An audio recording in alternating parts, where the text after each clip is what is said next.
ദൈവനാമത്തിന് മഹത്വമുണ്ടാകട്ടെ. ഇന്നത്തെ പ്രഭാതത്തിൽ നമ്മുടെ ഒന്നിച്ചുള്ള ചിന്തയ്ക്കായി ലഭിച്ചിരിക്കുന്ന വേദഭാഗം അപ്പോസ്തലനായ വിശുദ്ധ പൗലോസ് എഫേസ്യർക്ക് എഴുതിയ ലേഖനം 2-ാം അധ്യായം 10-ാം വാക്യം. നാം അവൻ്റെ കൈപ്പണിയായി സൽപ്രവൃത്തികൾക്കായിട്ട് ക്രിസ്തുയേശുവിൽ സൃഷ്ടിക്കപ്പെട്ടവരാകുന്നു. നാം ചെയ്തു പോരേണ്ടതിന് ദൈവം അവ മുന്നൊരുക്കിയിരിക്കുന്നു. റൈറ്റ് സഹോദരന്മാർ വിമാനം കണ്ടുപിടിക്കുന്നതിനുള്ള പരിശ്രമത്തിൽ ഏർപ്പെട്ടിരിക്കുമ്പോൾ അവരുടെ ഒരു സുഹൃത്ത് പറഞ്ഞു, മണ്ടന്മാരെ, നിങ്ങൾ എന്തിനാണ് ഇങ്ങനെ ആയുസ് പാഴാക്കുന്നത്? മനുഷ്യൻ പറക്കുന്നതിന് ദൈവം പ്ലാൻ ചെയ്തിട്ടില്ല. അല്ലായിരുന്നുവെങ്കിൽ ദൈവം തന്നെ മനുഷ്യന് ചിറക് തരുമായിരുന്നു. എന്നാൽ അവർ അത് അശേഷം പോലും കാര്യമാക്കിയില്ല. അവർ തങ്ങളുടെ പ്രയത്നം തുടർന്നു.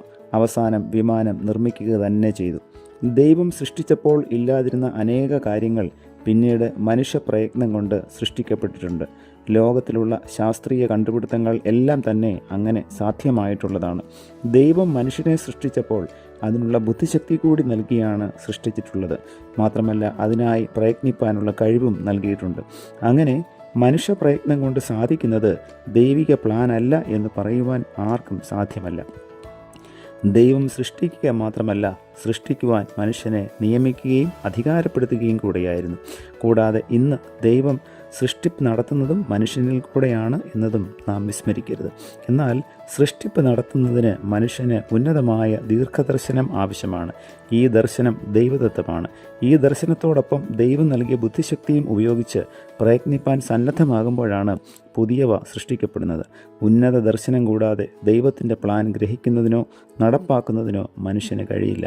ഇവിടെ ദൈവവും മനുഷ്യനും ഒത്തുചേർന്നുള്ള പരിശ്രമത്തിൻ്റെ ഫലമാണ് പുതിയ കണ്ടുപിടുത്തങ്ങൾ അഥവാ സൃഷ്ടിപ്പുകൾ. ഇങ്ങനെയുള്ള നിരവധി കണ്ടുപിടുത്തങ്ങൾ മാനവ സമൂഹത്തിൻ്റെ അനുഗ്രഹത്തിന് മുഖാന്തരമായിട്ടുണ്ട്. ദോഷകരമായ കണ്ടുപിടുത്തങ്ങളും ഉണ്ടായിട്ടുണ്ട് എന്ന് പറയാതിരിക്കാൻ തരമില്ല. മാത്രമല്ല, എല്ലാ കണ്ടുപിടുത്തങ്ങൾക്കും ദോഷകരമായ ചില അനുഭവങ്ങളും ഉണ്ടാവാം. വേറെ ഒരു വിധത്തിൽ പറഞ്ഞാൽ, നന്മ മാത്രമായുള്ള യാതൊന്നും ഈ ഭൂമിയിലില്ല. ശരിയായ വിധത്തിൽ ഉപയോഗിക്കുമ്പോൾ മാത്രമാണ് എല്ലാം നന്മയായി തീരുന്നത്. അതിനാൽ ദോഷകരമായ പ്രഭാവങ്ങളെ മാനവ സമൂഹത്തിന് വിനാശകരമാകും വിധം ഉപയോഗിക്കാതിരിക്കാൻ വ്യക്തികളും സമൂഹങ്ങളും ശ്രദ്ധിച്ചില്ലെങ്കിൽ അപകടമാണ്. ഇവിടെ നമ്മുടെ പ്രവർത്തനത്തിൻ്റെ പരിണിതഫലം ശ്രദ്ധിക്കുവാനും നാം ബാധ്യസ്ഥരാണ് എന്ന് വ്യക്തം. ആകയാൽ ദൈവിക ദർശനമുള്ളവരായി നന്മതിന്മകളെ തിരിച്ചറിഞ്ഞ് വിവേകപൂർവ്വം പ്രവർത്തിക്കുവാൻ നമുക്ക് സാധ്യമാവണം. മാനവ സമൂഹത്തിൻ്റെ നന്മയെന്നത് നാം ഓരോരുത്തരുടെയും ജീവിതത്തിൻ്റെ മുഖ്യ ദർശനമാവണം.